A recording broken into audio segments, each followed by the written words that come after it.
Hi, hello all. So today we are going to analyze the poem written by W.H. Auden, and the poem's title is Who is Who. Along with that, നമ്മൾ Martin ഹൈഡ്ഗറിൻ്റെ ദസൈൻ എന്നുള്ള തിയറിയും അതുപോലെ തന്നെ and his question of existence അല്ലെങ്കിൽ ബീയിങ്ങും കൂടി എങ്ങനെയാണ് ഈ പോയത്തിനകത്ത് നമുക്ക് connect ചെയ്യുന്നതെന്ന് നമുക്ക് നോക്കാം. സോ ഫസ്റ്റ് ഓഫ് ഓൾ നമുക്ക് മാർട്ടിൻ ഹൈഡ്ഗർ ആരാന്ന് നോക്കാം. മാർട്ടിൻ ഹൈഡ്ഗർ എന്ന് പറയുന്നത് ഒരു ജർമ്മൻ ഫിലോസഫറാണ്. And he is famous for his theories of existence അല്ലെങ്കിൽ being and human nature. Human nature അല്ലെങ്കിൽ ഹ്യൂമൻ ബീയിങ്സിൻ്റെ എക്സിസ്റ്റൻസിനെ കുറിച്ചിട്ടാണ് ഇദ്ദേഹത്തിൻ്റെ ഫേമസ് ആയിട്ടുള്ള തിയറീസ് എല്ലാം ബേസ് ചെയ്തിരിക്കുന്നത്. ഏറ്റവും ഇമ്പോർട്ടൻ്റ് ആയിട്ടുള്ള വർക്ക് എന്ന് പറയുന്നത് ഒരുപാട് വർക്ക്സ് ഉണ്ട് ഏറ്റവും ഇമ്പോർട്ടൻ്റ് ആയിട്ടുള്ള, പക്ഷേ എന്നാലും ഒരു മേജർ വർക്ക് എന്ന് പറയുന്നത് ബീയിങ് ആൻഡ് ടൈം എന്നുള്ളതുണ്ട്. ഇൻട്രൊഡക്ഷൻ ടു മെറ്റാഫിസിക്സ് ഉണ്ട്. അതുപോലെ തന്നെ നീച്ചെ എന്ന് പറഞ്ഞൊരു വർക്ക് തന്നെ അദ്ദേഹം എഴുതിയിട്ടുണ്ട്. ഓക്കെ, സോ ഈ ബീയിങ് ആൻഡ് ടൈം എന്നുള്ള വർക്കിനകത്താണ് ഏകദേശം അദ്ദേഹത്തിൻ്റെ തിയറീസ് എല്ലാം കാര്യങ്ങളും വരുന്നത്.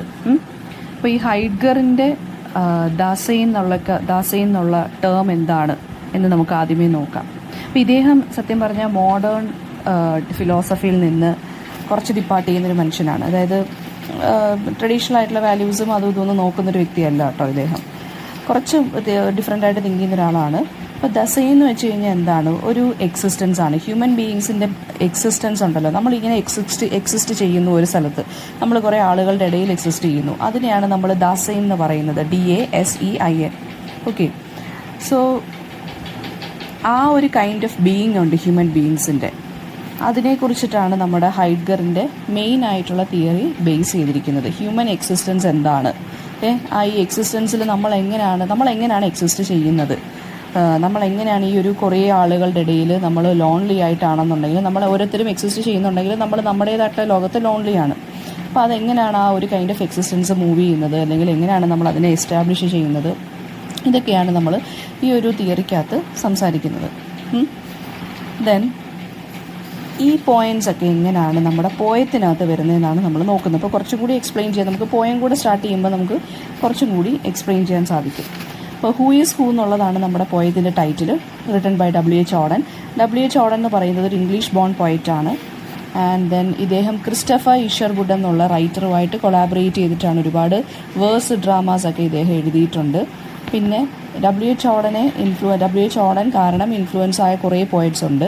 മെയിൻലി സ്റ്റീഫൻ സ്പെൻസർ, അതുപോലെ തന്നെ മാക്നീസ് പോലെയുള്ള പോയറ്റ്സ് ഒക്കെ എന്ന് വെച്ച് കഴിഞ്ഞാൽ W.H. Audenൻ്റെ പോയട്രിയിൽ നല്ല രീതിയിൽ ഇൻഫ്ലുവൻസ്ഡ് ആയ പോയറ്റ്സ് ആണ്. സോ അവരെ അതുകൊണ്ട് ഓഡൻ ഗ്രൂപ്പ് എന്ന് വിളിക്കുന്നുണ്ട്. AUDEN, ഓഡൻ ഗ്രൂപ്പ് അല്ലെങ്കിൽ ഓഡൻ ജനറേഷൻ പോയറ്റ്സ് എന്ന് വിളിക്കുന്നുണ്ട്. അവരുടെ ആ ഒരു പ്രത്യേകത എന്താണെന്ന് വെച്ചാൽ റെവല്യൂഷണറി പൊളിറ്റിക്സിലായിരുന്നു അവർക്ക് താല്പര്യം. ആൻഡ് ദെൻ ഇദ്ദേഹം എല്ലാ പോയറ്റിക് ടെക്നിക്സിലും ഫോംസിലും നല്ല രീതിയിൽ വെൽവേഴ്സ്ഡാണ് നമ്മുടെ W.H. Auden എന്ന് പറയുന്നത്. അതുപോലെ തന്നെ റൊമാൻറ്റിക് പോയറ്റ്സിനെതിരെ ഒരു സ്ട്രോങ് ഡിസ്ലൈക്ക് ഇദ്ദേഹത്തിനുണ്ടായിരുന്നു.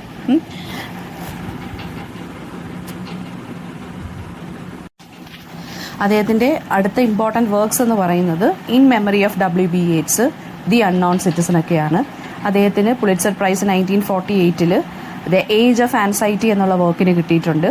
വളരെ മോറൽ ഇഷ്യൂസ് അല്ലെങ്കിൽ strong political, social and psychological concern ആയിട്ടുള്ള ഇഷ്യൂസാണ് ഇദ്ദേഹം ഡിസ്കസ് ചെയ്തിട്ടുള്ളത്. ആൻഡ് മാർക്സിൻ്റെയും ഫ്രോയിഡിൻ്റെയും ടീച്ചിങ്സ് അദ്ദേഹത്തിൻ്റെ വർക്ക്സിൽ ഹെവിലി റിഫ്ലക്റ്റഡ് ആയിട്ടും വന്നിട്ടുണ്ട്. നമ്മുടെ പോം ഹൂ ഈസ് ഹൂ എന്നുള്ളത് 1934 എഴുതിയ, അത് 1936 പബ്ലിഷ് ചെയ്ത് 1934 ലുക്ക് സ്ട്രേഞ്ചർ എന്നുള്ള ബുക്കിനകത്താണ് പബ്ലിഷ് ചെയ്ത് വന്നത്. പക്ഷേ ഈ ലുക്ക് സ്ട്രേഞ്ചർ എന്നുള്ള ടൈറ്റിൽ W.H. Auden ഇഷ്ടപ്പെട്ടില്ല. അതുകൊണ്ട് അദ്ദേഹം later he change the title to on this island. Okay, ഈ ഒരു വർക്കിന് അദ്ദേഹത്തിന് കിങ്സിൻ്റെ, അതായത് നമ്മുടെ കിങ്ങിൻ്റെ ഗോൾഡ് മെഡൽ ഫോർ പോയട്രി കിട്ടിയിട്ടുണ്ട്. ഇതൊരു ബയോഗ്രഫിക്കൽ പോയമാണ്. ഓക്കെ, പോയം എന്ന് പറയുന്നത് ഒരാളുടെ അച്ഛൻ, അതായത് അയാളുടെ ചൈൽഡ്ഹുഡ് പീരീഡ് എന്ന് പറഞ്ഞാൽ വളരെ ട്രോമാറ്റിക് ആയിരുന്നു. അയാൾക്ക് അച്ഛനൊന്നും പ്രോപ്പർട്ടീസോ ഒന്നും കൊടുത്തിരുന്നില്ല, ഡിസ്ഇൻഹെറിറ്റഡ് ആക്കി മാറ്റി. ആൻഡ് ദെൻ പിന്നീട് അദ്ദേഹത്തിൻ്റെ അച്ഛൻ ഉപദ്രവിക്കുന്ന കാലത്തിനെ കുറിച്ചൊക്കെയാണ് ഇദ്ദേഹം പറയുന്നത്. And after that he left his home. അച്ഛൻ്റെ ഉപദ്രവം സഹിക്കാൻ വയ്യാതെ ഇദ്ദേഹം വീട്ടിൽ നിന്ന് ഇറങ്ങിപ്പോകുന്നു. ആ ഒരു ഇൻസിഡൻറ്റ് ഇദ്ദേഹത്തിൻ്റെ ലൈഫ് അദ്ദേഹത്തിൻ്റെ ലൈഫിനെയും പേഴ്സണാലിറ്റിയും ക്യാരക്ടറിനെയും എല്ലാം ഷേപ്പ് ചെയ്യുന്നു. അതായത് ഈ വീട്ടിൽ നിന്ന് ഇറങ്ങിപ്പോകുന്ന ആ ഒരു ഇൻസിഡൻ്റ് ഉണ്ടല്ലോ, അങ്ങനെ ആ ഒരു ഇൻസിഡൻ്റാണ് അദ്ദേഹത്തിനെ ഇപ്പോഴത്തെ ആ ഒരു നിലയിൽ എത്തിച്ചേരാൻ സഹായിച്ചത്. ഓക്കെ, അപ്പം ഈ ഒരാളെക്കുറിച്ചാണ് പറയുന്നതെങ്കിലും ഹീ എന്ന് പറഞ്ഞിട്ടാണ് ഈ ഒരു പോയത്തിനകത്ത് പറഞ്ഞു പോകുന്നത്. പറയുന്നത്. അപ്പോൾ ഹി എന്ന് പറയുന്നത് ശരിക്കും പറഞ്ഞു കഴിഞ്ഞാൽ അത് ഷിയും ആകാം, അതുപോലെ തന്നെ അത് എല്ലാ ഹ്യൂമൻ ബീയിങ്സും ജനറലിനെ കുറിച്ചാണ് പറയുന്നത്. നമ്മൾ എന്താണ്, നമ്മൾ ഇപ്പോൾ ഇവിടെ നിൽക്കുന്നത് എന്തിൻ്റെ അടിസ്ഥാനത്തിലാണ്, അല്ലെങ്കിൽ നമ്മൾ എങ്ങനെയാണ് ഈ ഒരു സിറ്റുവേഷനിൽ വന്നത്, നമ്മൾ എങ്ങനെയാണ് ഇത്രയും വളർന്നത്, how we became what we are now, അതൊക്കെയാണ് നമ്മുടെ ഈ ഒരു പോയത്തിലൂടെ നമ്മുടെ പോയറ്റ് ക്വസ്റ്റ്യൻ ചെയ്യുന്നത്. നമ്മുടെ ഓൺ സ്ട്രഗിൾസ് ആണ് പറയുന്നത്.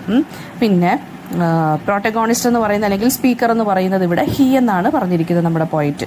അപ്പം ഈ ഒരു പോയത്തിനകത്ത് നമ്മുടെ ഹൈഡ്ഗറിൻ്റെ ഐഡിയ ആയിട്ടുള്ള ദാസീൻ, അതായത് അതൊരു ജർമ്മൻ വേർഡാണ്, അതിൻ്റെ മീനിങ് എന്ന് പറയുന്നത് പ്രസൻസ് അല്ലെങ്കിൽ എക്സിസ്റ്റൻസ് എന്നാണ്. ഓക്കെ, അതൊരു ഫണ്ടമെൻ്റൽ കോൺസെപ്റ്റാണ് നമ്മുടെ എക്സിസ്റ്റൻഷ്യൽ ഫിലോസഫിയിൽ. അപ്പോൾ ഈ ഒരു ദാസി എന്ന് വെച്ച് കഴിഞ്ഞാൽ ഹ്യൂമൻ ബീയിങ്സ് ഓരോരുത്തരും അവരുടേതായിട്ടുള്ളൊരു ലോകത്ത് എക്സിസ്റ്റ് ചെയ്യുകയാണ് ചെയ്യുന്നത്. അപ്പം ഇവിടെ നമ്മുടെ പ്രോട്ടഗോണിസ്റ്റും അതുപോലെ തന്നെയാണ്. അദ്ദേഹത്തിൻ്റെ വീട്ടിൽ, അതായത് നമുക്കറിയത്തില്ല നമ്മൾ എന്തുകൊണ്ടാണ് ജനിച്ചതെന്ന്, നമ്മൾ എന്തുകൊണ്ടാണ് ഇന്ന കൾച്ചറിൽ ജനിച്ചതെന്നും റിലിജനിൽ ജനിച്ചതെന്നും ഈ ഒരു വീട്ടിൽ ജനിച്ചതെന്നും നമുക്കറിയത്തില്ല. ആൻഡ് നമ്മുടെ കയ്യിലുമല്ല അതൊന്നും. അതൊക്കെയെന്ന് വെച്ച് കഴിഞ്ഞാൽ ഫെയ്റ്റ് എന്നുള്ള രീതിയിൽ, അല്ലെങ്കിൽ നമ്മൾ അങ്ങനെ അവിടെ ജനിച്ച് വീണു, അതുകൊണ്ട് നമ്മൾ അവിടെ ജീവിക്കുന്നു, അങ്ങനെയാണ് ഓരോരുത്തരും. അപ്പം ആ ഒരു എക്സിസ്റ്റൻസ് എങ്ങനെയാണ്, ഓരോരുത്തരും അവരുടേതായിട്ടുള്ള ലോകത്ത് എങ്ങനെയാണ് എക്സിസ്റ്റ് ചെയ്യുന്നത് എന്നാണ് ഈ ഒരു പോയവും ഡിസ്കസ് ചെയ്യുന്നത്. അതുതന്നെയാണ് ദാസി എന്നുള്ള കോൺസെപ്റ്റും ഡിസ്കസ് ചെയ്യുന്നത്. ഓക്കെ, പിന്നെ നമ്മൾ എന്തൊക്കെയാണ് ട്രയൽസ് ആൻഡ് ട്രിബുലേഷൻസ് അണ്ടർഗോൺ ചെയ്യുന്നത്, അതായത് അവിടെ ആ ഒരു ലൈഫിൽ നിന്നുകൊണ്ട് നമ്മൾ എന്തൊക്കെയായി തീരുന്നു, നമ്മൾ എങ്ങനെ ഓരോ സിറ്റുവേഷൻസ് കൊണ്ട് ട്രിഗേർഡ് ആയിട്ട് നമ്മുടെ ലൈഫിനെ ഷേപ്പ് ചെയ്യുന്നു, നമ്മുടെ പേഴ്സണാലിറ്റി ഷേപ്പായി വരുന്നു, നമ്മുടെ ചോയ്സസ് എന്തൊക്കെയാണെന്നും നമ്മുടെ ആ കൺഫ്യൂഷൻസ് എന്തൊക്കെയാണ് എന്നൊക്കെയാണ് ഇവിടെ ഡിസ്കസ് ചെയ്യുന്നത്. ഓക്കെ, അതായത് ഓരോ ഇൻഡിവിജ്വലിനും ഒരു പോയിന്റ് ഓഫ് ലൈഫിൽ ഒരു എക്സിസ്റ്റൻഷ്യൽ ക്രൈസിസ് ഫേസ് ചെയ്യും. നമ്മൾ എന്തിനാണ് നമ്മൾ ജീവിക്കുന്നത്, നമ്മൾ എന്തിനാണ് ഇതൊക്കെ ചെയ്യുന്നത് എന്നൊക്കെയുള്ളൊരു പോയിന്റ് വരും നമ്മൾ. അപ്പോൾ അതിനെക്കുറിച്ചാണ് ഇത് ഈ ഒരു പോയം സംസാരിക്കുന്നത്. ഇതൊരു സോണറ്റാണ്, 2 സ്റ്റാൻസ പോലെയാണ് എഴുതിയിരിക്കുന്നത്, അതായത് ഒക്ടേവും സെസ്റ്ററ്റും. ഓക്കെ, ഇനി ഫസ്റ്റ് പാർട്ട് ഇതൊക്കെയാണ് സംസാരിക്കുന്നതെങ്കിൽ, അതായത് അദ്ദേഹത്തിൻ്റെ അച്ഛൻ അദ്ദേഹത്തെ പിന്നെ ഒരു പ്രോപ്പർട്ടീസ് പോലും കൊടുക്കാതെ അതായത് ഇറങ്ങി പോവുകയാണ് ചെയ്യുന്നത് അടിയെല്ലാം കൊണ്ട്. അതിനുശേഷം അദ്ദേഹം ഒരുപാട് ജോലികളിൽ ഏർപ്പെട്ടു. അങ്ങനെ അദ്ദേഹം ഈ ഒരു നിലയിൽ എത്തിച്ചേർന്നു. സെക്കൻഡ് പാർട്ട് എന്ന് പറയുന്നത് അദ്ദേഹം ഏത് നിലയിൽ എത്തിച്ചേർന്നാൽ പോലും അദ്ദേഹത്തിൻ്റെ ഉള്ളിൽ അദ്ദേഹത്തിനൊരു ഹി ഹാഡ് എ ലോങ്ങിങ് ഫോർ എ പേഴ്സണൽ റിലേഷൻഷിപ്പ്. ഒരു സാധാരണ ഒരു സ്ത്രീയുമായിട്ട്, സ്ത്രീ എന്നോ പുരുഷനോ ഇവിടെ പറയുന്നില്ല, അതുകൊണ്ട് നമുക്ക് ഹി എന്നും ഷീ എന്നും പറയാം, വീട്ടിൽ ഇങ്ങനെ ഒതുങ്ങിക്കൂടുന്ന ഒരു ടൈപ്പ് ഒരാളുമായിട്ട് അയാൾക്കൊരു റിലേഷൻഷിപ്പ് വേണം, ഒരു ലേഡി ലവ് അല്ലെങ്കിൽ ഒരു വൈഫ് അല്ലെങ്കിൽ ഒരു ഹസ്ബൻഡ് ഇയാൾക്ക് വേണം എന്ന് പറയുവാണ്. അത് സ്ത്രീ ആവാം പുരുഷനാവാം, വീട്ടിലടങ്ങി ഒതുങ്ങിയിരിക്കുന്ന, വീട്ടിലിരിക്കുന്ന ഈ കുഞ്ഞു കുഞ്ഞു ജോലികളൊക്കെ ചെയ്യുന്ന, വീട്ടിലെ കുഞ്ഞു കുഞ്ഞു ജോലികളൊക്കെ ചെയ്യുന്ന, വിസിലടിക്കുന്ന, അല്ലെങ്കിൽ ഗാർഡൻ ടെൻറ്റ് ചെയ്യുന്ന, പിന്നെന്താണ് അങ്ങനെയൊക്കെയുള്ളൊരു വ്യക്തിയുമായിട്ട് ഇദ്ദേഹത്തിന് ഒരു അടുപ്പം വേണം എന്നുള്ളൊരു ലോങ്ങിങ് ഇദ്ദേഹത്തിൻ്റെ മൈൻഡിലുണ്ട്. അതാണ് സെക്കൻഡ് പാർട്ടിൽ പറയുന്നത്. അതിനുശേഷം അപ്പോൾ നമ്മൾ തന്നെ എന്താ പറയുക, ഇത്രയും വലിയ ജീവിതം, അതായത് ഇത്രയും നല്ലൊരു ഒരു ഇതിലെത്തിയിട്ട് നല്ലൊരു ക്യാരക്ടർ പേഴ്സണാലിറ്റിയൊക്കെ സ്വന്തമായിട്ട് ഒരുക്കിയെടുത്തിട്ട് പെട്ടെന്ന് ഒരു സിമ്പിൾ ലൈഫ് ആഗ്രഹിക്കുന്ന ഒരു ആള്, അതാണ് നമ്മുടെ എല്ലാവരുടെയും ലൈഫിലെ പാരഡോക്സ് എന്ന് പറയുന്നത്. ഓക്കെ, പിന്നെ അപ്പോൾ ഇദ്ദേഹം പറയുവാണ് ഇദ്ദേഹത്തിൻ്റെ ലവ് ലെറ്റേഴ്സ് ഒന്നും സൂക്ഷിച്ച് വെക്കാത്ത ഒരു ടൈപ്പ് ഓഫ് ലവ് അഫെയർ ആണ് അയാൾക്കുള്ളത്. അപ്പം എന്താ പറയുക, ആ ഒരു വ്യക്തിയുടെ ക്യാരക്ടർ അങ്ങനെയാണ്. ഇദ്ദേഹം ലോങ് ലവ് ലെറ്റേഴ്സ് അയച്ചാലും അതൊന്നും സൂക്ഷിച്ച് വെക്കുകയില്ല, അതിനൊന്നും റിപ്ലൈ ഒന്നും അയക്കുകയില്ല, അങ്ങനെയൊന്നും കെയർ ചെയ്യാത്ത ഒരു വ്യക്തിയുമായിട്ടുള്ളൊരു അഫെയർ ആണ് ഇദ്ദേഹത്തിന് ആവശ്യം, അല്ലെങ്കിൽ അതേ അഫെയർ ആണ് ഇദ്ദേഹത്തിന് ഉള്ളത് എന്ന് പറയുകയാണ്. അപ്പോൾ ഈ ഒരു ലൈഫ് അല്ലെങ്കിൽ ഈ ഒരു റിലേഷൻഷിപ്പ് ഉണ്ടല്ലോ, മാനും വുമണും തമ്മിലാണെങ്കിലും മാനും ആണെങ്കിലും എന്താണെന്നുണ്ടെങ്കിലും അതിനെ ഇവിടെ ഹൈഡ്ഗർ വേറൊരു ടേം ഇട്ട് വിളിക്കുന്നുണ്ട്, ത്രോൺനെസ് എന്ന്. അതായത് നമ്മൾ ഓരോരുത്തരും ഓരോ സിറ്റുവേഷനിലോട്ട് അതായത് ഇങ്ങനെ വലിച്ചെറിയപ്പെടുകയാണ്. നമ്മൾ അവിടെ കിടന്ന് പിന്നെ നമ്മൾ വീണ്ടും എന്ത് ചെയ്യാണ്, എക്സിസ്റ്റ് ചെയ്യുകയാണ് ചെയ്യുന്നത്. ആ ത്രോൺനെസ്സിന് THROWNNESS ആ ഒരു ത്രോൺനെസ്സിനെയാണ് second part of the poem deal ചെയ്യുന്നത്. ഓക്കെ, അതായത് ആദ്യം എക്സിസ്റ്റൻസ് ആണ്, എങ്ങനെയെങ്കിലും പോയി വീട്ടിൽ നിന്ന് ഇറങ്ങി എവിടെയെങ്കിലുമൊക്കെ പോയി ജീവിച്ചു, ഇങ്ങനൊരു നിലയിലെത്തി. അത് കഴിഞ്ഞ് സെക്കൻഡ് പാർട്ടിലെന്ന് പറയുന്നത് നമ്മൾ എവിടെയൊക്കെയോ വലിച്ചെറിയപ്പെടുകയാണ് ചെയ്യുന്നത്. ആ എക്സിസ്റ്റൻസ് കഴിഞ്ഞിട്ട് നമ്മൾ എവിടെയൊക്കെയോ വലിച്ചെറിയപ്പെടുകയാണ് ചെയ്യുന്നത്. ഇപ്പം 2 പേര്, അതായത് ഇയാളാണെന്നുണ്ടെങ്കിലും ഇപ്പോൾ ഇയാൾ സ്നേഹിക്കുന്ന ആ വ്യക്തിയാണെന്നുണ്ടെങ്കിലും 2 പേരും 2 എക്സിസ്റ്റൻസിൽ വന്ന ആളുകളാണ് അല്ലേ, 2 എൻറ്റയർലി ഡിഫറെൻ്റ് ആയിട്ടുള്ള അറ്റ്മോസ്ഫിയറിൽ ജനിച്ച് വളർന്ന ആളുകളാണ്. ഇദ്ദേഹം വളരെ റൊമാൻറ്റിക് ആണെങ്കിലും മറ്റേയാൾ എന്ത് ചെയ്യത്തില്ല, ഇദ്ദേഹത്തിൻ്റെ ലെറ്റേഴ്സ് ഒന്നും സൂക്ഷിച്ച് വെക്കുകയോ അങ്ങനെയൊന്നും ഇല്ല. രണ്ടുപേരും രണ്ട് എൻവയോൺമെൻറ്റിൽ രണ്ട് എക്സിസ്റ്റൻസിൽ വളർന്ന ആളുകളാണ്. അപ്പോൾ അതാണ് ഇവിടെ പറയുന്നത് എക്സിസ്റ്റൻസ് എന്നും ത്രോൺനെസ് എന്നും. അപ്പം ത്രോൺനെസ് എന്ന് വെച്ചാൽ ഇവിടെ ഉദ്ദേശിക്കുന്നത് നമ്മൾ ഓരോരുത്തരും ഓരോ പോയിന്റ് ഓഫ് ലൈഫ്, നമ്മുടെ ലൈഫിലെ ഓരോ പോയിന്റിൽ വലിച്ചെറിയപ്പെട്ട് പിന്നെ നമ്മൾ അവിടെ കിടന്ന് എക്സിസ്റ്റ് ചെയ്ത് നമ്മൾ ജീവിച്ചു വരികയാണ് ചെയ്യുന്നത്. ആ രണ്ട് കോൺസെപ്റ്റാണ് ഈ ഒരു പോയത്തിനകത്ത് ഡിസ്കസ് ചെയ്യുന്നത്. ഇതൊരു റഫായിട്ടുള്ളൊരു സമ്മറിയാണ്. ഇപ്പോൾ ഡീറ്റെയിൽഡ് ആയിട്ട് കുറച്ചുകൂടി പോവാം. അതായത് ഒരു മാൻ ശരിക്കും പറഞ്ഞൊരു ഒതൻറ്റിക് ലൈഫ് നമുക്ക് കിട്ടുന്നില്ല. നമ്മൾ നമ്മുടെ എക്സിസ്റ്റൻസിനെ കുറിച്ചും നമ്മുടെ ട്രൂത്തിനെ കുറിച്ചൊക്കെ ക്വസ്റ്റ്യൻ ചെയ്താൽ മാത്രമേ നമുക്കൊരു ഒറിജിനാലിറ്റി അല്ലെങ്കിൽ നമ്മുടെ ലൈഫ് എന്ന് പറയുന്നത് കുറച്ചും കൂടി ഒതൻറ്റിക്കായി മാറുകയുള്ളൂ. മനുഷ്യൻ ഇപ്പം എപ്പോഴും ഒരേ ഒരു ലൈഫാണ്, ഒരു ബോർഡ് ലൈഫാണെങ്കിൽ, അതായത് ദിവസവും നമ്മുടെ ഹാബിറ്റ്, അതായത് നമ്മളെല്ലാം ഒരു ഹാബിറ്റിന് അടിമപ്പെട്ട ആളുകളാണ്. അതായത് നമ്മൾ ദിവസം നമ്മുടെ ഏകദേശം എല്ലാവരുടെയും ദിവസം എന്ന് പറയുന്നത് എല്ലാം ഒരുപോലെയാണ്. രാവിലെ എഴുന്നേൽക്കുന്നു, ബ്രഷ് ചെയ്യുന്നു, കുളിക്കുന്നു, കഴിക്കുന്നു, ഇങ്ങനെ പോകുന്നു, വീണ്ടും ഉറങ്ങുന്നു, രാവിലെ എഴുന്നേൽക്കുന്നു. പക്ഷേ ഇതല്ലാതെ നമ്മൾ ഫിയർ, ആൻസൈറ്റി, നമ്മുടെ ഓൺ ഇൻഡിവിജ്വാലിറ്റി, ഡെത്ത് അല്ലെങ്കിൽ ഡെത്ത് ലൈക്ക് എക്സ്പീരിയൻസസ്, ഇതൊക്കെ വരുമ്പോഴാണ് നമ്മൾ ശരിക്കും കുറച്ചും കൂടി ആക്റ്റീവ് ആകുന്നത്. ആ ആക്റ്റീവ് ആകുമ്പോൾ മാത്രമാണ് നമ്മുടെ ലൈഫ് ഒതൻറ്റിക് ആണെന്ന് നമുക്ക് പറയാൻ സാധിക്കുകയുള്ളൂ. അപ്പോൾ പോയറ്റ് പറയുവാണ്, ഈ ഒരു എക്സിസ്റ്റൻസിലും അല്ലെങ്കിൽ ഈ ഒരു ത്രോൺനെസ്സിലും കൂടിയാണ് നമ്മൾ, അതിൻ്റെ ഇടയ്ക്കാണ് നമ്മൾ ജീവിക്കുന്നത്. അപ്പോൾ ഇത് നല്ല രീതിയിൽ മാക്സിമം യൂട്ടിലൈസ് ചെയ്ത് ജീവിക്കുക എന്നൊക്കെയുള്ള രീതിയിലാണ് നമ്മുടെ പോയറ്റ് ഇതിനകത്ത് പറഞ്ഞു പോകുന്നത്. അതായത് നമ്മൾ ഇപ്പോൾ ഓരോ ഡിഫിക്കൽട്ടീസും ചലഞ്ചസും ഫേസ് ചെയ്യുമ്പോൾ അതിനെ ബ്രേവായിട്ട് നമ്മൾ ഫേസ് ചെയ്യുക. ഓക്കെ, എന്നാൽ മാത്രമേ ലൈഫ് എന്ന് പറയുന്നത് ഒതൻറ്റിക് ആയിട്ട് മാറുകയുള്ളൂ. ആൻഡ് ദെൻ ഇനി നമുക്ക് സമ്മറിയിലോട്ട് പോകാം. അപ്പോൾ ഹൂ ഈസ് ഹൂ എന്ന് പറയുന്നത് ഒരു പെട്രാർക്കൻ സോണറ്റാണ്. ഓക്കെ, അതിന് ഒക്ടേവ് എന്നും സെസ്റ്ററ്റ് എന്നും പറഞ്ഞ് ഫസ്റ്റ് 8 ലൈൻസും ഉണ്ട്, പിന്നീട് അതിന് ശേഷം ലാസ്റ്റ് 6 ലൈൻസുമാണ് ഉള്ളത്. ഫസ്റ്റ് 8 ലൈൻസ് എന്ന് പറയുമ്പോൾ ഇദ്ദേഹത്തിൻ്റെ പേഴ്സണാലിറ്റി എങ്ങനെ രൂപപ്പെട്ടു, ഇദ്ദേഹത്തിൻ്റെ അച്ഛൻ്റെ കാര്യം, ഇദ്ദേഹത്തിൻ്റെ ചൈൽഡ്ഹുഡിലെ ട്രോമാസ് ഒക്കെയാണ് പറയുന്നത്. ലാസ്റ്റ് 6 ലൈൻസ് എന്ന് പറയുന്നത്, അതായത് സെസ്റ്ററ്റ് എന്ന് പറയുന്നത് ഇദ്ദേഹം ഒരു സിമ്പിൾ ലവ് ലൈഫാണ് ആഗ്രഹിക്കുന്നത് എന്നുള്ളതാണ് ലാസ്റ്റ് 6 ലൈൻസിൽ പറയുന്നത്. ഫസ്റ്റ് ആൻസർ എന്ന് പറയുന്ന ഒരു അൺനെയിംഡ് ഹീറോയെ കുറിച്ചാണ് പറയുന്നത്, അല്ലെങ്കിൽ ഹീയെ കുറിച്ചാണ് പറയുന്നത്. പോയം തുടങ്ങുന്നത് തന്നെ ഒരു സ്റ്റേറ്റ്മെൻറ്റോട് കൂടിയാണ്. ഇദ്ദേഹത്തിന് ഒരു ഷില്ലിങ് പോലും കിട്ടിയിട്ടില്ല അച്ഛൻ്റെ കയ്യിൽ നിന്ന്. അതായത് എന്ന് വെച്ച് കഴിഞ്ഞാൽ ഇദ്ദേഹത്തിന് ഡിസ്ഇൻഹെറിറ്റഡ് ആക്കി മാറ്റി അച്ഛൻ. ഓക്കെ, ആൻഡ് അച്ഛൻ ഇങ്ങനെ ബീറ്റ് ചെയ്യുമായിരുന്നു. So he had to run away from his home എന്നൊക്കെ ഞാൻ പറഞ്ഞു പോകുന്നത്.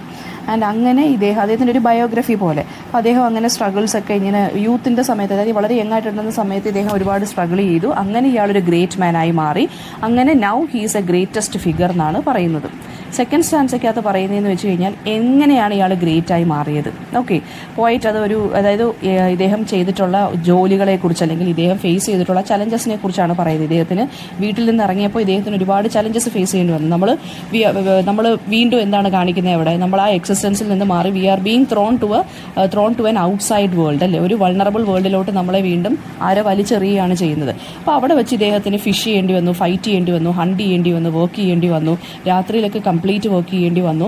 അപ്പോൾ ഇദ്ദേഹം ലാൻഡും സീയും എല്ലാം ബോത്ത് എക്സ്പ്ലോർ ചെയ്തിട്ടുണ്ട്. അങ്ങനെ ഇദ്ദേഹം ഒരു മാൻ ഓഫ് ആക്ഷനായി മാറി. അതാണ് പറഞ്ഞത്, നമ്മളെപ്പോലെയും എന്നെപ്പോലെയും നിന്നെപ്പോലെയും ലൈക്ക് യു ആൻഡ് മീ, അദ്ദേഹം എന്ത് ചെയ്യുകയാണ്, ഒരു മാൻ ഓഫ് ആക്ഷനായിട്ട് മാറി.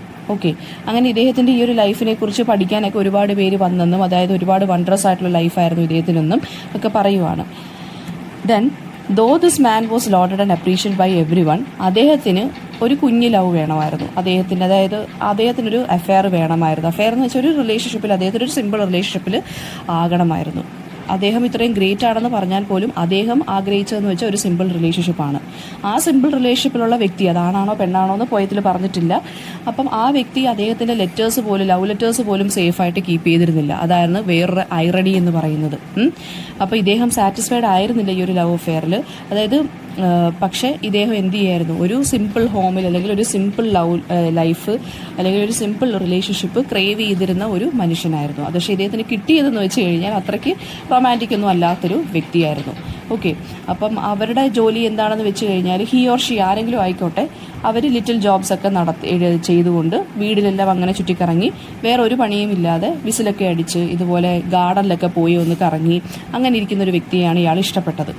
ഇയാൾക്ക് ആഗ്രഹിച്ചതും ഇതുപോലൊരു വ്യക്തിയാണ് വേണ്ടതെന്നാണ് ഇയാൾ ആഗ്രഹിച്ചത്. ഒരു സിമ്പിൾ ഹോം ആൻഡ് സിമ്പിൾ ഒരു പാർട്ട്ണർ, അതാണ് ഇദ്ദേഹം ആഗ്രഹിച്ചത്. ഓക്കെ, പക്ഷേ ഈ ഒരു പാർട്ട്ണർ എന്ന് പറയുന്നത് ഇദ്ദേഹത്തിൻ്റെ ലോങ് ലവ് ലെറ്റേഴ്സ് ഒരിക്കലും സൂക്ഷിച്ച് വെച്ചിരുന്നില്ല. അപ്പോൾ ക്രിട്ടിക്സ് പറയുന്നതെന്ന് വെച്ച് കഴിഞ്ഞാൽ ഇത് ഒരു ഹ്യൂമൻ നേച്ചറിനെ കുറിച്ചുള്ളൊരു ഇൻസൈറ്റാണ് ഈ ഒരു പോം പ്രൊവൈഡ് ചെയ്യുന്നത്.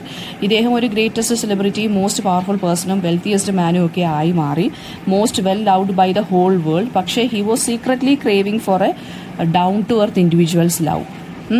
അതായത് ആ ഇൻഡിവിജ്വൽ ഒരു 4 walls ഓഫ് ഹോമിനിടയ്ക്ക് നടുക്കാണ് താമസിച്ചിരുന്നത്. ആ ഒരു സിമ്പിൾ അല്ലെങ്കിൽ പ്യുവർ ലവ് ആണ് ഇദ്ദേഹം ആഗ്രഹിച്ചിരുന്നത് അല്ലെങ്കിൽ ക്രേവ് ചെയ്തിരുന്നത്. ഇതാണ്, അല്ലാതെ ഈ ഭയങ്കര പ്രശംസയോ ഓണേർഡ് ലൈഫോ അല്ലെങ്കിൽ വളരെ പോപ്പുലാരിറ്റിയോ അല്ലെങ്കിൽ ആ ഒരു ഫെയിം ഒന്നും അല്ല ഇദ്ദേഹം എക്സ്പെക്റ്റ് ചെയ്തിരുന്നത് എന്നാണ് പോയം പറയുന്നത്.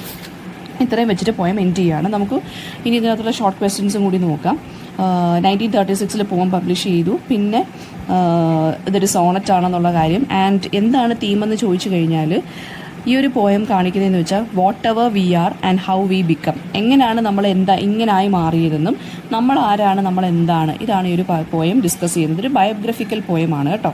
അപ്പോൾ ഇവിടെ എന്ന് പറയുന്നത് W.H. Auden ഹിംസെൽഫ് ആണെന്ന് നമുക്ക് വേണമെങ്കിൽ പറയാം.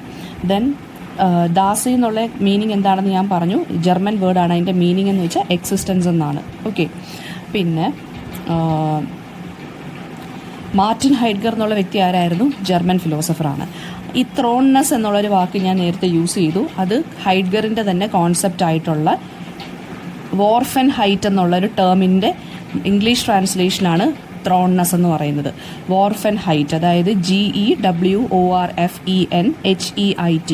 ആ വോർഫൻ ഹൈറ്റ് എന്ന് വെച്ച് കഴിഞ്ഞാൽ ഇൻഡിവിജ്വൽ എക്സിസ്റ്റൻസ് ആണ്. അതായത് ഇൻഡിവിജ്വൽസിനെ നമ്മൾ ഓരോ സ്ഥലത്തോട്ടും വലിച്ചെറിയപ്പെട്ട് പിന്നീട് നമ്മൾ അവിടെ കിടന്ന് ജീവിക്കുകയാണ് ചെയ്യുന്നത്.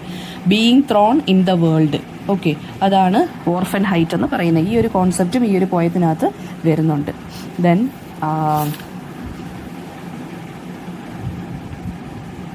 അതിനുശേഷം പിന്നെ നമുക്ക് ഇതിനകത്തുനിന്ന് വരുന്ന ക്വസ്റ്റ്യൻ എന്ന് പറയുന്നത് ദാസിനുള്ള ക്വസ്റ്റ്യൻ തന്നെ വരുന്നുണ്ട്.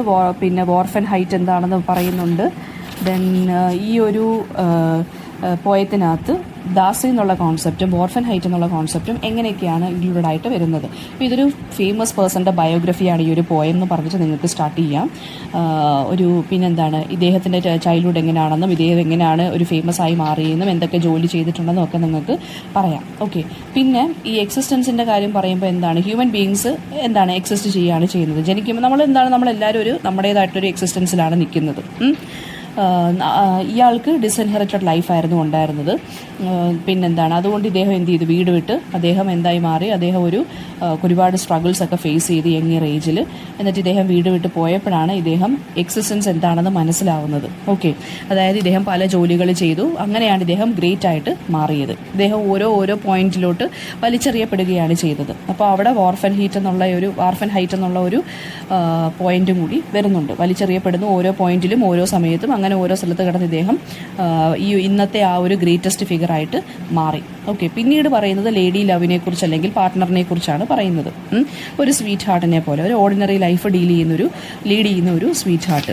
അതെന്ന് പറയുന്നത് എന്താണ്, ആ ഒരു സ്ത്രീ എന്ന് പറയുന്നത് ശരിക്കും പറഞ്ഞാൽ ഇദ്ദേഹത്തിന് കോൺട്രറി ആയിട്ട് അല്ലെങ്കിൽ ഓപ്പോസിറ്റ് ആയിട്ടുള്ളൊരു മാനറിലാണ് എക്സിസ്റ്റ് ചെയ്യുന്നത്. ഇദ്ദേഹം വളരെ പോപ്പുലർ ആയിട്ടുള്ളൊരു ലൈഫാണ് ലീഡ് ചെയ്യുന്നതെങ്കിലും ഇവരെന്ന് പറയുന്നത് വളരെ സിമ്പിളായിട്ടുള്ള ഒരു ലൈഫ് ലീഡ് ചെയ്യുന്ന ഒരു വ്യക്തിയാണ്. അപ്പോൾ അത് രണ്ടും തമ്മിലും എന്താണ്, അവർ രണ്ടുപേരും നിൽക്കുന്ന എക്സിസ്റ്റൻസിൽ പോലും ആ എൻവയോൺമെൻറ്റിൽ പോലും വ്യത്യാസമാണ് ഉള്ളത്. പിന്നെ വോർഫൻ ഹൈറ്റിൻ്റെ ഇത് പറയുകയാണെന്നുണ്ടെങ്കിൽ ത്രോൺനെസ്, ഹൈഡ്ഗർ പറയുന്നതെന്ന് വെച്ചാൽ ഓരോ ഇൻഡിവിജ്വൽസും എന്ന് പറയുന്നത് അവരുടെ ആ എക്സിസ്റ്റൻസിൽ ഓരോ വേൾഡിലോട്ട് അവർ തന്നെ എത്തിച്ചേരുകയാണ് അല്ലെങ്കിൽ വലിച്ചെറിയപ്പെടുകയാണ് ചെയ്യുന്നത്. ഓക്കെ. അപ്പോൾ ഒരാളിപ്പോൾ ഒരു സ്പെസിഫിക് ഫാമിലിയിൽ അല്ലെങ്കിൽ ഒരു സ്പെസിഫിക് കൾച്ചറിൽ ജനിക്കുകയാണ് ചെയ്യുന്നത്. നമ്മുടെ ഈ ഒരു പ്രൊട്ടഗോണിസ്റ്റ് എടുത്ത് വെച്ച് നോക്കുമ്പോൾ അദ്ദേഹം യങ്ങർ ഇയേഴ്സിൽ അച്ഛൻ ഇങ്ങനെ അടിക്കുന്നു. അതുകൊണ്ട് അദ്ദേഹം വീട് വിട്ട് പോകുന്നു. അദ്ദേഹം ഫിഷ് ചെയ്യുന്നു, ഹണ്ട് ചെയ്യുന്നു, രാത്രി മൊത്തം വർക്ക് ചെയ്യുന്നു. അങ്ങനെ അദ്ദേഹം ഒരു ഗ്രേറ്റ് റെപ്യൂട്ടേഷൻ ഉള്ള ഒരു മനുഷ്യനായിട്ട് മാറുന്നു. അപ്പോൾ ഈ മനുഷ്യൻ ജനിച്ചതും വളർന്ന ആയിട്ടുള്ള എൻവയോൺമെൻറ്റ് എന്ന് പറയുന്നത് it is very totally different from the social situation in which his lady love was born and brought up. അപ്പോൾ രണ്ടുപേരും അങ്ങോട്ടും ഇങ്ങോട്ടും ഡിഫറെൻ്റ് ആണ്. ആൻഡ് അങ്ങോട്ടും ഇങ്ങോട്ടും ഷാർപ്പായിട്ട് ഡിസ്റ്റിങ്ക്വിഷ് ചെയ്യുന്നുമുണ്ട്. ഓക്കെ. അപ്പോൾ ഈ ഒരു മനുഷ്യന് ഒരു കൈൻഡ് ഓഫ് എക്സിസ്റ്റൻസ് ആണുള്ളത്. അതിൻ്റെ ഓപ്പോസിറ്റ് എക്സിസ്റ്റൻസ് അല്ലെങ്കിൽ ഓർഡിനറി എക്സിസ്റ്റൻസ് ആണ് ഇയാൾ സ്നേഹിക്കുന്ന പാർട്ട്ണറിനുള്ളത്. രണ്ടുപേരും രണ്ട് ഡിഫറെൻ്റ് ആയിട്ടുള്ള എൻവയോൺമെൻറ്റിലാണ് നേർച്ചർ ചെയ്ത് അല്ലെങ്കിൽ വളർന്നത്. അതുകൊണ്ട് തന്നെ അവർക്ക് തമ്മിലുള്ളൊരു ബോണ്ടിങ് അവിടെ ഫെയിലിയർ ആവുകയാണ് ചെയ്യുന്നത്. അയാൾ ലോങ് ലെറ്റേഴ്സ് അയക്കുമ്പോൾ ഇവർ സൂക്ഷിച്ച് വെക്കുന്നില്ല എന്ന് പറഞ്ഞത് അതുകൊണ്ടാണ്. രണ്ടുപേരുടെ എക്സിസ്റ്റൻസും അതെന്ന് പറയുന്നത് എന്താണ്, ഡിഫറെൻ്റ് ആണ്. അതുകൊണ്ടാണ് ഇവർ തമ്മിലൊരു ബോണ്ടിങ് വരാത്തത്. ഓക്കെ. അപ്പം രണ്ടുപേരുടെയും എക്സിസ്റ്റൻസ് അല്ലെങ്കിൽ ദാസി എന്നുള്ള കോൺസെപ്റ്റ് എന്താണ്, ഡിഫറെൻ്റ് ആണ്. സിമിലർലി ഇതുപോലെ തന്നെയാണ് ഓർഫൻ ഹൈറ്റ് എന്ന് പറയുന്നത്, അതായത് ഈ ത്രോൺനെസ് എന്ന് പറയുന്നത്. അതും എന്താണ്, രണ്ടുപേരും രണ്ട് സ്ഥലത്തോട്ട് വലിച്ചെറിയപ്പെടുന്നു, അതുകൊണ്ട് തന്നെ അങ്ങോട്ടും ഇങ്ങോട്ടും ഇമ്പ്രസ് ചെയ്യാൻ അവർ രണ്ടുപേരും ഫെയിൽ ആവുകയാണ് ചെയ്യുന്നത്. അപ്പോൾ ഈ ഒരു 2 ടേംസാണ് ഈ ഒരു പോയത്തിനകത്ത് വർക്കൗട്ട് ആവുന്നത്. ഓക്കെ, എന്തെങ്കിലും ഡൗട്ട് ഉണ്ടെങ്കിൽ ചോദിക്കുക. മെയിനായിട്ട് ഈ 2 ടേംസ് ഏതൊക്കെയാണെന്ന് പഠിച്ചു വെക്കുക. ഇതെങ്ങനെയാണ് വർക്കൗട്ട് ആവുന്നത്, അതായിരിക്കും എപ്പോഴും ക്വസ്റ്റ്യൻ ചോദിക്കുന്നത്. അപ്പം കമൻറ്റ് ബോക്സിൽ എന്തെങ്കിലും ഡൗട്ട് ഉണ്ടെങ്കിൽ ചോദിക്കുക. Thank you.